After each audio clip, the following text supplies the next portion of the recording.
Hey everyone, welcome to the March 30th PTR Notes amendment. On March 29th in our previous patch note video, you saw that there were a number of changes to the changes. Now I present to you the changes to the changes to the changes. On the March 30th they made a few updates and your Warcraft 3 gameplay video is about to begin. But first I want to tell you about these two changes to the changes to the changes. Here we are, Rod of Necromancy. This one was missing from the previous patch notes, but now it's back again. What used to be a 22-second cooldown between consecutive Rod of Necromancy uses is now 24 seconds.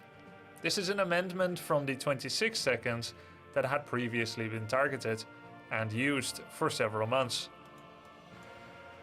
It's once again in the patch notes, it was missing in March 29th. The second thing is the rather heavy-handed change to Serpent Ward Experience Bounty. I don't know if they changed it after mine and everyone else's reaction, or if it was always a numerical clerical error to begin with. But as we can see now, Serpent Ward's Experience Bounty is being increased from 12.5 2030 to 12.5 30 42.5. On March 29th, it still said 12.5 42.5 57.5. This seems a lot more reasonable, and I don't think it's entirely unreasonable to have a Serpent Ward level 2 and 3 that have considerable damage and health to give a little bit more experience. While this is a nerf to Orc and I main Orcs, I understand this. It's mostly targeting the Orc versus Night Elf matchup, which, despite what you may have seen from my games sometimes, I do think it's a little bit favored for Orc against Night Elf, and this may help the Night Elf. It will also incentivize Orc players to more often kill their own Serpent Wards with the last hit, like so many other races do for their important kills, summons or units or otherwise. Thanks for watching. Your Warcraft 3 gameplay video will begin now.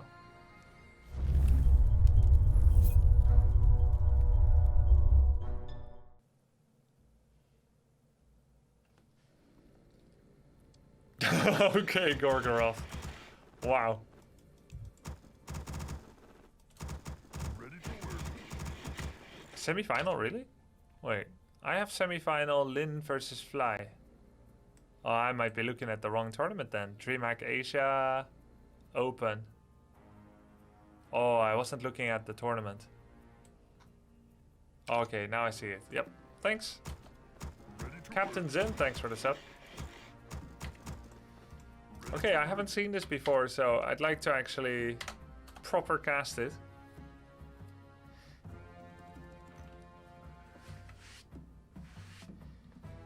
And I do know the result. Yeah.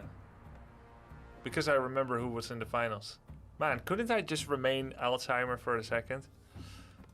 Alright, but you don't know the result.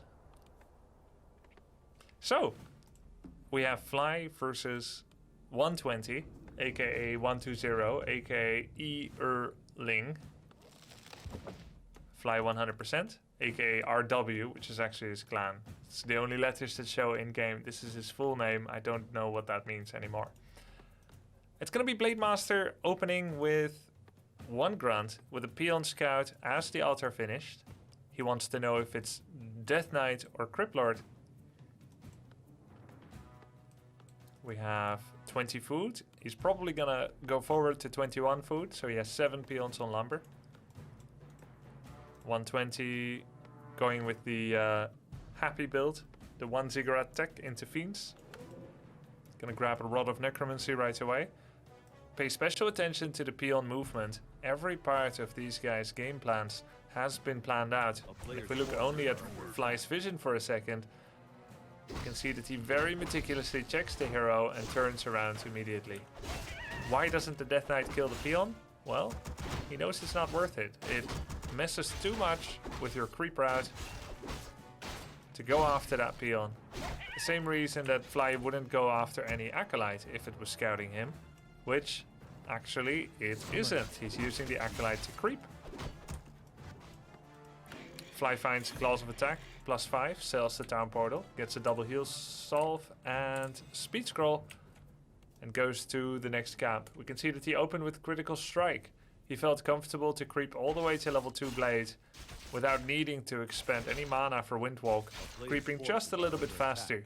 The reason you don't always want to do it is because sometimes you don't creep all the way to level 2. But with the Scout, he knows it was fine. Accidental Scout, Skeleton gets intercepted by the creeps. A little bit of a big mistake by 120. It's going to be harder for him to make a good assessment of where the Orc will go to next. Forced to send out another Skeleton. He's gonna at most be able to cover this green camp, but not early enough to know that Fly is actually on an intersect course to intercept 120's creeping. We see 2.0 XP for the Blade Master, and he's still there. So the coil granted 120 the creep. Defensive coil spamming is quite common nowadays in the undead meta. You want to do this as an undead because you can't Dust of Appearance for every single creep you kill. Nor can you, of course, coil for every creep you kill. But Dust of Appearance costs gold, and coil will eventually be regenerated. Just make sure that if you spend several coils, that you don't overextend with your Crypt Fiends, because you don't have enough coils to save them. Constant skeleton scouting is good, but note that there was still aura effect on the skeleton. And if Fly paid attention, he would have known that aura meant the DK was near recently. But I'll do you one better, he stole the sentry ward. So he was actually able to sentry here and see the fiends are going to the bottom right quadrant of the map. And that leaves only 1 or 2 options of where undead is. Either on this arachnithid camp or on his own natural. So he sends the grunts to his natural expansion, sees nothing, saw a fiend popping up again and realizes there's a bit of a trickery going on by 120. It's really smart movement, but the sentry wards really remove the deception for Fly. He knows exactly where 120 went to. The really amazing thing is that 120 is aware that the blade might be on him because he is skeleton scouting with this skeleton that just expired and saw the grunts are passive. And he knows if grunts are passive, that means he isn't blade grunt creeping. And why would Orc deliberately not creep with his grunts?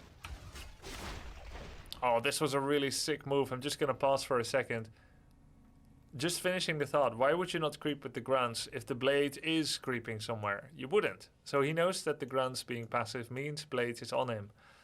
And now Blade went exactly in between the Ogre Mage and Death Knight, uses the impassibility of Windwalk to displace the Ogre away from the Death Knight, so that even though...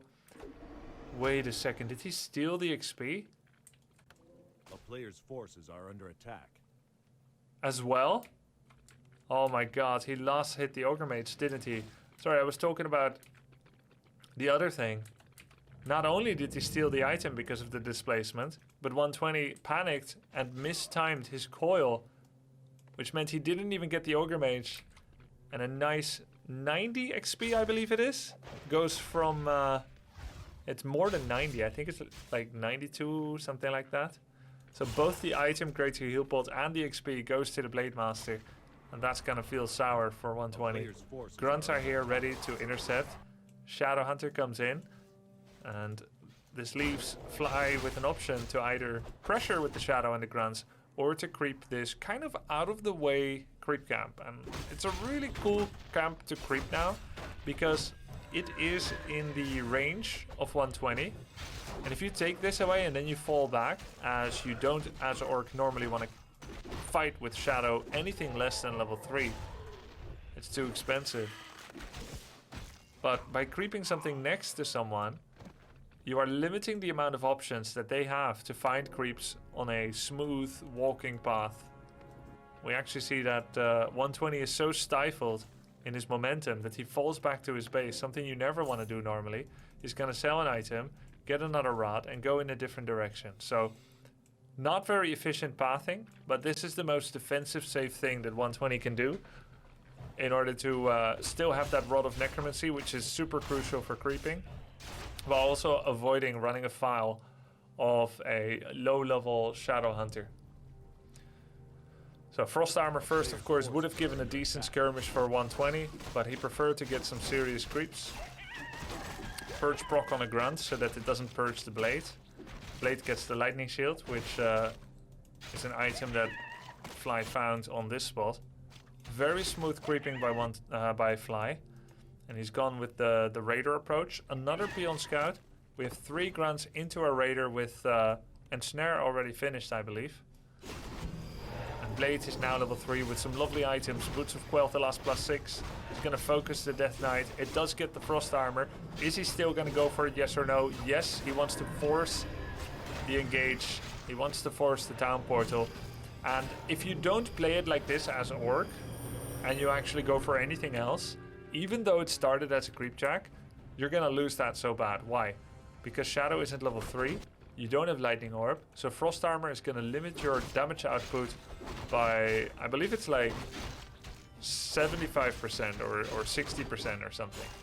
He actually drinks Greater Healing Potion, steals the Troll level 6, as he knew Undead will come back immediately here, loses a Grunt and of course the Greater Heal, but he does take the Ankh of Reincarnation, which has a sell value of 225 that you now have instead of them.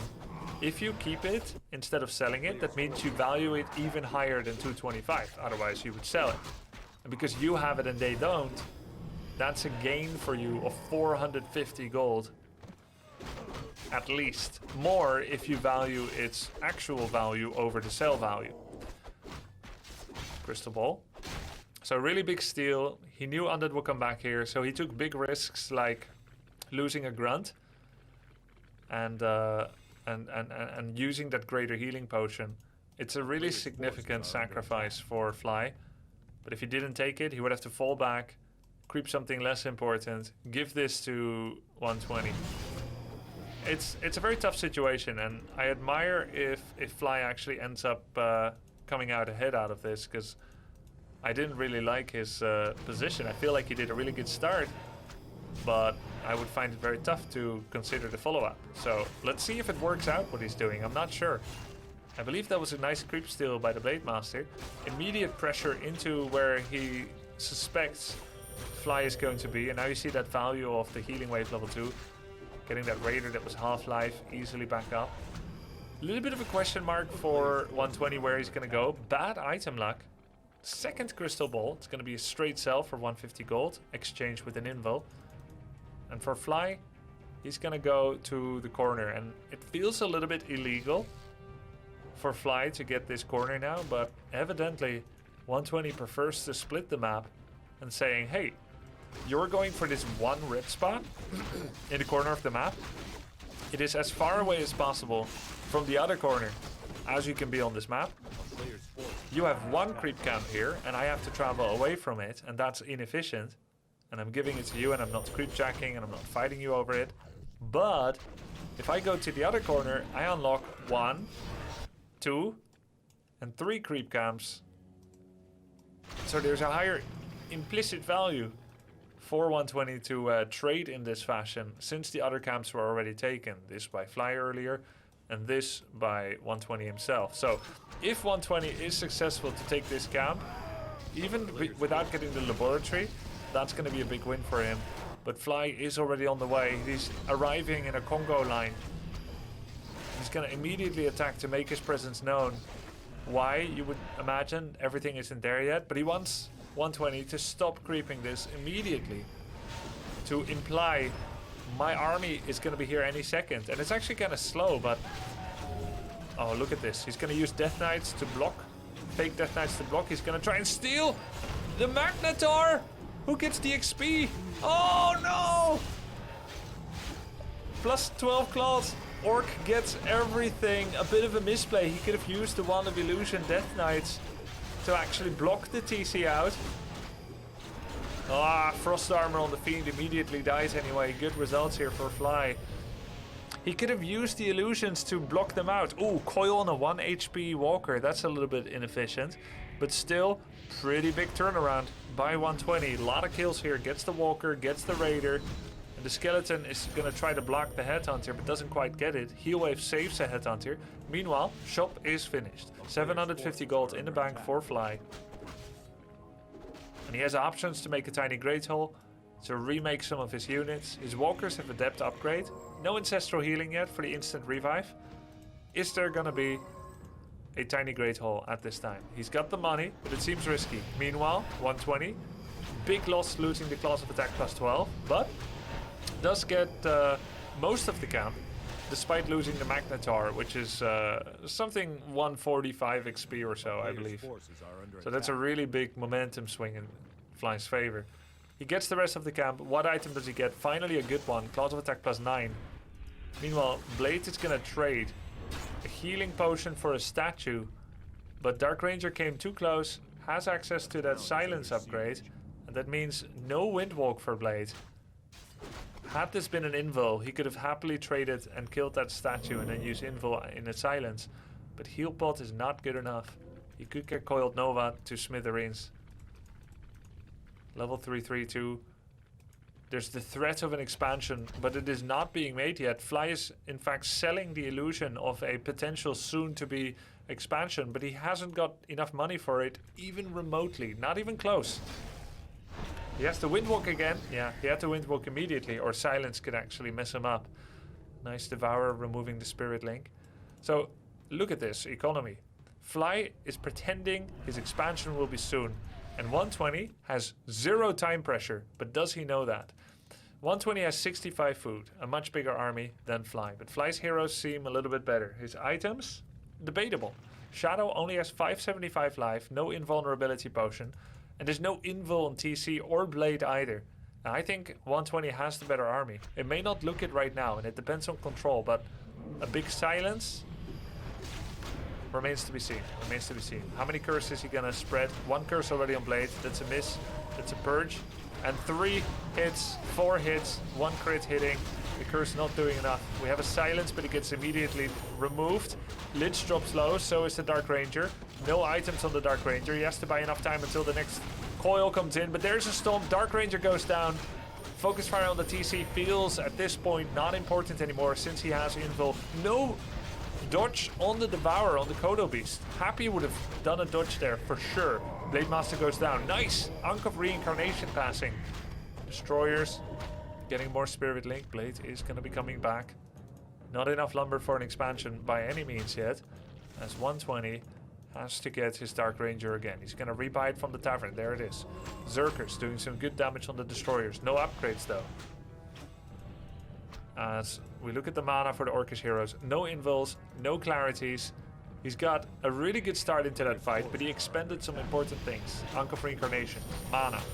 There's a lot of damage here, but if 120 actually, I think, has the discipline to focus the Berserkers instead of just trying to do defensive micro and focusing the Blade, I think he's got a really good shot here. He needs to start making some skeletons. Blade gets nuked! Out into orbit. Coil Nova. TC Stomp was pretty good, but the Coil Nova already flew in the air. Finally, nice hero focus after all. It seems to be the right approach. I thought he's going to make some skeletons from Berserkers, but that was a surgical Coil Nova strike. Microing for all he can, and Snare coming out, super useful, getting a statue. Raider getting attacked. Is there a Black Arrow to make a skeleton out of it? Yes. Is there Dark Ritual? No. He has Nova level 2, Frost Armor level 1. He needs Lich level 4 for that. Meanwhile, Lich with plus 24 damage, absolutely wailing away on the Orcish army. As TC gets level 3, Kodo digests, Shadow is level 4, but sorely lacking in mana. Meanwhile, Undead starts an expansion, is at 57 food, Orc at 50, lack of lumber, has been cannibalizing his lumber income in order to get more gold from this gold mine. He got 240 bonus gold from the long distance mining, and it cost him probably 500-600 lumber, if not more. Probably more, to be honest. Is now at 65 lumber, which means he's always had enough for units, but never enough for upgrades, which wouldn't have been that good anyway, and he definitely doesn't have enough for an expansion. This Walker's super exposed in front. He micros it back a bit. TC takes some damage, gets a nice heal wave. No Spirit Link on the TC right now. He's gonna have to recast that. Lich comes in. He's gonna focus the TC, the Raider. And the tower stands sentinel here. Walker gets coiled there. Blade coming back. Gold mine on the way. Banshee statues coming in. Finally, Acolyte production for that corner expansion as well. And Undead was running out of mana a bit. But he's got the 2 statues. This one was empty, but finally 2 full mana statues again. As full as can be. He rallies his 63 food army, coming here for the next invulnerability. And we can see that Death Knight actually has Death Pact. You can see that right here. Death Pact level 1. Which is the safe thing to do. It always feels nice and greedy to get Unholy Aura. But you'll always regret it against Orc, not taking Death Pact. Sacrificing a Fiend feels painful, but it's worth keeping your Death Knight alive. 1-0 attack upgrade Fiends. Yeah, revealing Blade with Crystal Ball is not that good, Jadra, because it is a stationary short-term effect. It lasts 8 seconds in one area. If Blade runs away, he's safe. And he knows where the ball reveals him. So it's really easy to actually outplay Crystal Ball with a level 3 Blade. Dust, on the other hand, can only get dispelled by Mirror Image, which he does not have. Doesn't get dispelled by Link, by Disenchant. And Dust of Appearance actually traces Blade wherever he goes, clinging onto him as an effect. And it lasts 20 seconds, which is a lot more reliable. So even though you can use Crystal Ball many times, selling the ball gives 150. You get 2 dusts for that with 4 charges. 4 charges is 80 seconds of reveal. That's still a lot better than 32 seconds of stationary unfollowing reveal. Does have dust though at this time, so he can reveal the blade, but he doesn't think it's worth it to burn a Coil Nova on the blade that's full life. Expansion is finished. Acolytes are on the way. I think actually he's not making that 5th Acolyte because he's starting to think it's quite likely that if he sends that 5th Acolyte, the blade may see it. And then Orc can factor that into his decision making. So he didn't make that 5th Acolyte. He's like, yeah, 4 is good enough. Meanwhile, we have Master Training for Banshees complete. No, excuse me, it's Adept Training, the first upgrade. Does have enough for Master Training if he wants to. Did he work on his Fiend upgrades at all? No, they're still 1-0. Greetings, friend. Thank you for the sub, Darish Shmoo.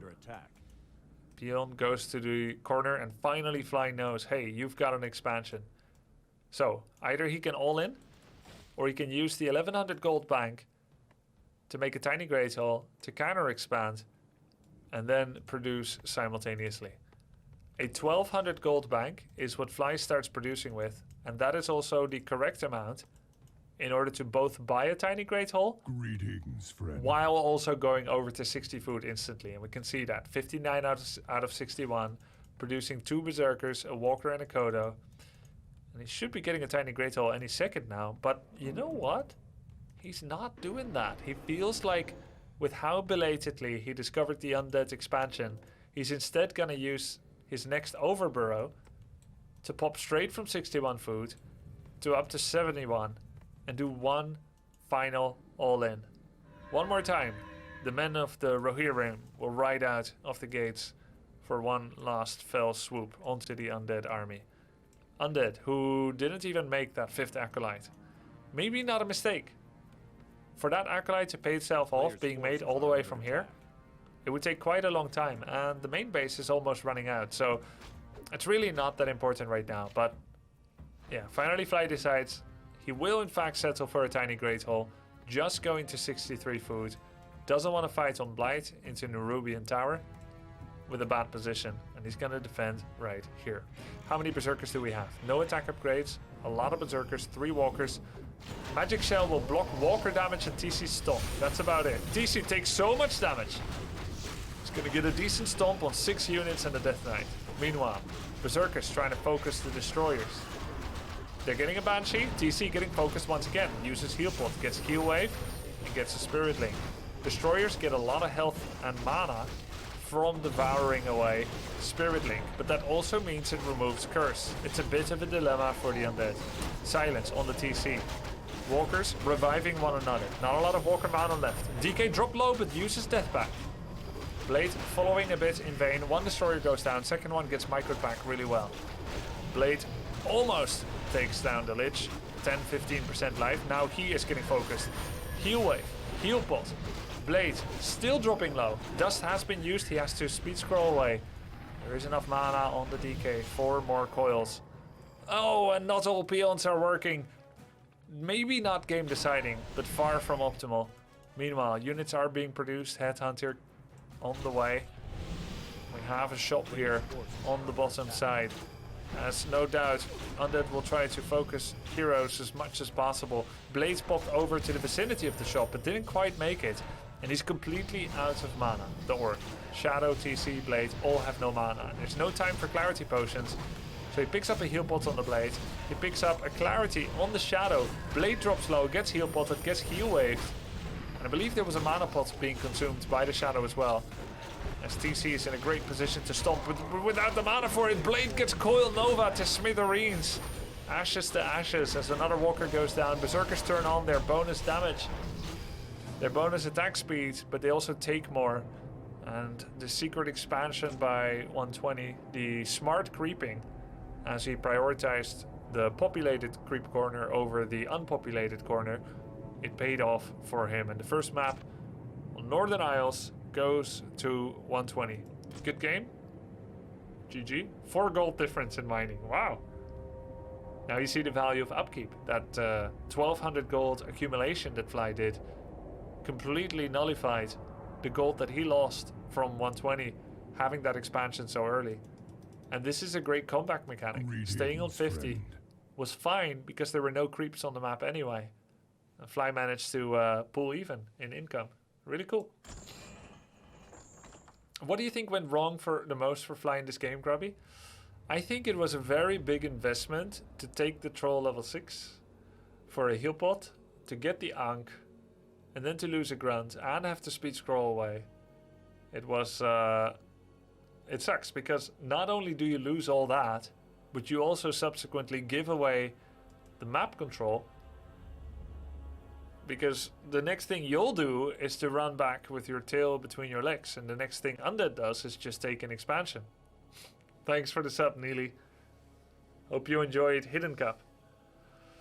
The army size in the final battle, Fly had 63 and I think 120 had 70. He also had better upgrades. Headhunters had none, and Fiends had at least 1. So, really good game.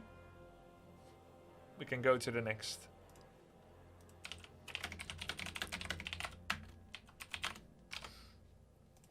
Okay, what is the next map?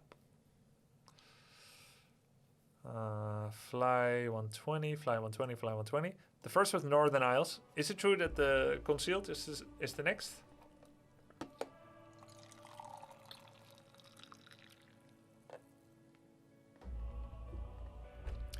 He hardly had any invul pots to avoid the nuke snipe statues. Well, first of all, Undead was buying them, and secondly, invul pots cost money.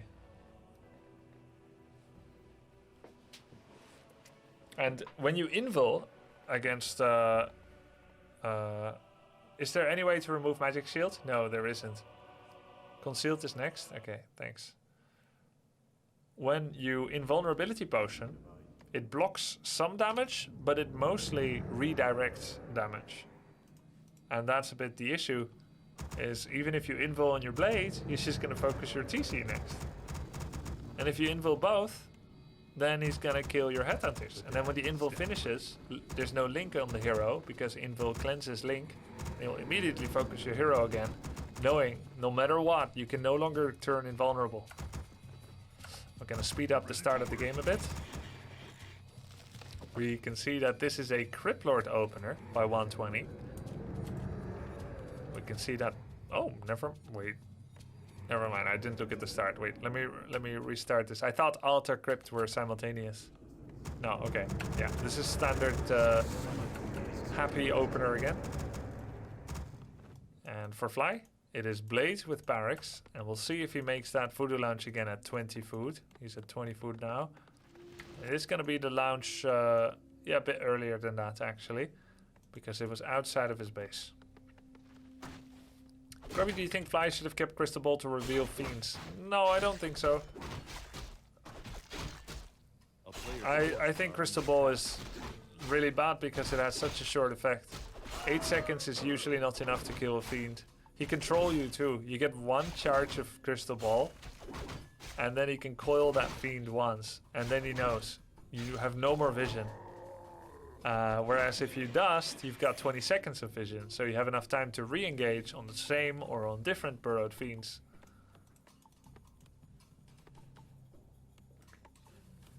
A player's forces are under attack. Alright, we have an opener where he takes everything except the troll trapper. Then he pops over here, probably going to get a circlet and maybe creep the troll for.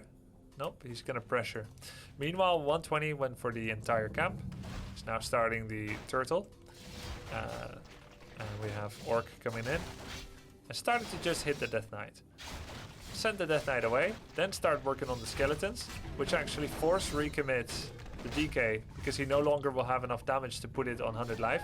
And then speed scroll on the Death Knight. He's going to windwalk now again.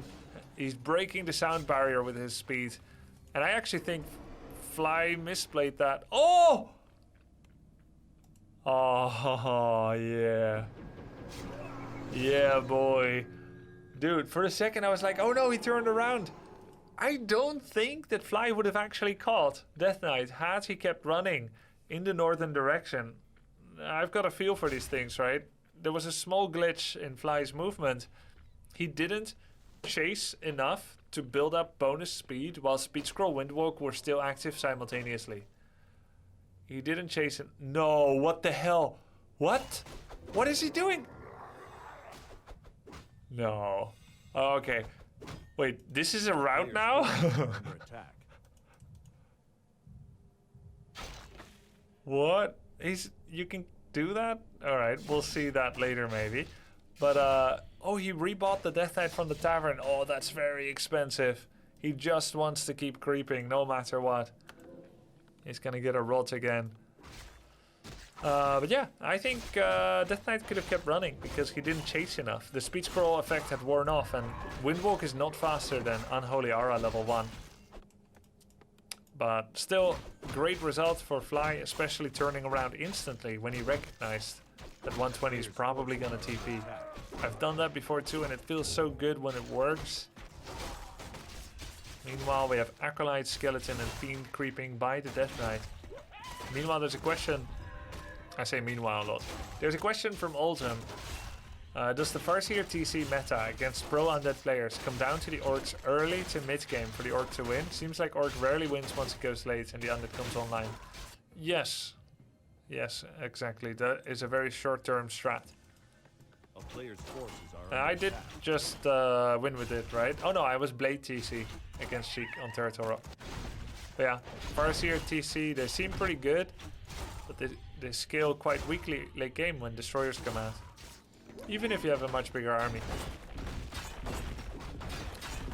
Nice creeping with the illusion there. Tanking a lot of the damage. Gets a greater healing potion. Blade level 3. Shadow comes out. Only a single heal solve. As Blade still has one. Tier 3 started. Beastry come in. No brute strength yet on grunts. Acolyte wakes up the Ogre Lord. Special tactics by 120 to deny easy Shadow Ogre Lord creeping. The Blade level 3 is here. And do they see each other? No, they pass each other like ships in the night. Shadow aggressively looking to creep one of Undead's camps. Skeleton scouting is really good though. DK level 3 with a nice ring of regeneration. And with that skeleton, that single skelly, Orc doesn't commit to the camp. Death Knight level 3 with a ring and frost armor looks very safe. But don't forget that the tavern rebuy of the DK, which costs 425 gold, has been a terrible setback for 120. So everything else is late. There's no third fiend. Slaughterhouse is slower. He actually powers through the Ogre Mage because he knew Death Knight is too far away. He doesn't want to get Hex Blade focused again on his Death Knight since he has no TP. And the Shadow goes back. Now, this is a kind of move that I don't know that I would have dared to make as the Orc. Actually taking Shadowhunter over here on this side of the map and creeping the shop feels really good to play like that. And you know, he knew that he killed the Death Knight early. That made a big difference. Not only did he kill the Death Knight, he also forced the TP. So He can be a bit more aggressive, but I still don't know when to be aggressive with Blade Shadow, because there is this golden rule: don't be aggressive with Shadow unless you're level 3 Shadow. But that seems like such a stringent interpretation of how you can play that it would just give Undead too much space, unless they're somehow not using that space. But Fly seems to have found out some opportunities for that pretty well. Last map he crept the Arachnithids fairly near to the Undead. And this map he is creeping the Goblin Shop, parts of it, in front of the Undead. He gets the Brilliance from the Ogre pool trick. This time it's Headhunter Kodo straight away. No Raiders. And he's gonna make 2 Bat Riders as well. Is this cued by him having wasted Down Portal for the Undead? Is that part of it? Because this is a trick that Focus and others have played before, more than a year back. It's been a trick strat. But why now? Why now at this time? Interesting. The Blade comes here. And Blade, Shadow and TC are ready to fight. Shadow is not level 3 yet. Kodo doesn't have its upgrade yet because he's been using it for Bat Riders and Liquid Fire. Let's see how effective they're gonna be. Another time, Resicon.